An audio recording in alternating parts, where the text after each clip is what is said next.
ಏನ್ ಗುರು ಜಾಬ್ ಹುಡುಕ್ತಾ ಇದೆಯಾ? ಸಿಗ್ತಾ ಇಲ್ವಾ? ಡೋಂಟ್ ವರಿ, ಈ ರೀಲ್ ನಿನ್ಗೋಸ್ಕರನೇ. ಸೊ ತಿಂಗಳಿಗೆ ನೀವು 30 to 45,000 ದುಡಿಬೇಕಾದ್ರೆ ಈ ವಿಡಿಯೋನ ಕಂಪ್ಲೀಟ್ ಆಗಿ ನೋಡ್ಕೊಳ್ಳಿ. ಫ್ಲಿಪ್ಕಾರ್ಟ್ ಕಂಪ್ನಿಯಿಂದ ಜಾಬ್ ಓಪನಿಂಗ್ಸ್ ಬಂದಿದೆ ಡೆಲಿವರಿ ಬಾಯ್ಸ್ಗೋಸ್ಕರ.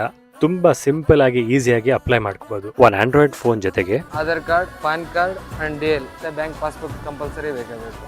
ಬೈಕ್ ಅವಶ್ಯಕತೆ ಇದೆ. ಮತ್ತೆ ನಿಮ್ಮ ಹತ್ರ ಗಾಡಿ ಇಲ್ಲ ಅಂತಂದ್ರೆ ಎಲೆಕ್ಟ್ರಿಕಲ್ ಗಾಡಿ ಪ್ರೊವೈಡ್ ಮಾಡ್ತಾರೆ. ನೀವು ಡೈಲಿ ಬಂದು ಒಂದು 2,000 ತನಕ ಅರ್ನಿಂಗ್ಸ್ ಇದೆ. ಜೊತೆಗೆ ಇದರಲ್ಲಿ ಇನ್ಸೂರೆನ್ಸ್ 5 lakhs ಇನ್ಸೂರೆನ್ಸ್ ಕವರ್ ಆಗುತ್ತೆ ನಿಮಗೆ. ಮತ್ತೆ ಇಲ್ಲಿ ಫ್ರಾಂಚೈಸೀಸ್ ಆಪ್ಷನ್ ಕೊಡ್ತಾ ಇದ್ದಾರೆ. ಅದರಲ್ಲಿ ಮಾದನಾಯಕಹಳ್ಳಿ, ಮಾದಾವರ, ಉದುಗೆರೆ ಕಾಲೋನಿ, ಮತ್ತೆ ಆಲೂರು, ಮಾಕ್ಲಿ, ಸ್ನುಕುಂಟೆ, ನೆಲಮಂಗಲ ಟೌನ್, ಸೊಂಡೆಕೊಪ್ಪ ರೋಡ್ ಇದೆ, ಗೊಳ್ಳಳ್ಳಿ ತನಕನೂ ಇದೆ ನಮ್ದು. ಈ ಕಡೆ ಬೇಗೂರು ತನಕನೂ ಕೊಡ್ತೀವಿ. ಮತ್ತೆ ಕುಣಿಗಲ್ ರೋಡ್ ಅಲ್ಲೂ ಇದೆ. ಇದರಲ್ಲಿ ಮ್ಯಾಕ್ಸಿಮಮ್ ಅಂತಂದ್ರೆ ನೀವು ಒಬ್ಬೊಬ್ಬ ಹುಡುಗಂಗೆ ನಾವು ಒಂದು ಕೊಡೋದ 3 ಕಿಲೋಮೀಟರ್ ರೇಡಿಯಸ್ ಒಳಗೆ ಡೆಲಿವರಿ ಕೊಡ್ತೀವಿ. ಪಾರ್ಟ್ ಟೈಮು ಇಲ್ಲಾಂದ್ರೆ ಫುಲ್ ಟೈಮು ಆಪ್ಷನ್ಸ್ ನಿಮಗೆ ಸಿಗುತ್ತೆ. ವೀಕ್ಲಿ ಪೇಔಟ್ಸ್ ಇರುತ್ತೆ. ಕ್ವಾಲಿಫಿಕೇಶನ್ ಬಗ್ಗೆ ತಲೆ ಕೆಡ್ಸ್ಕೋಬೇಡಿ. ಕೊಟ್ಟಿರೋ ನಂಬರ್ನ ಕಾಲ್ ಮಾಡಿ, ಇವತ್ತೇ ಅಪ್ಲೈ ಮಾಡಿ ಹಾಗೂ ನಿಮ್ಮ ಫ್ರೆಂಡ್ಸ್ ಅಂಡ್ ಎಲ್ಲರಿಗೂ ಶೇರ್ ಮಾಡಿ.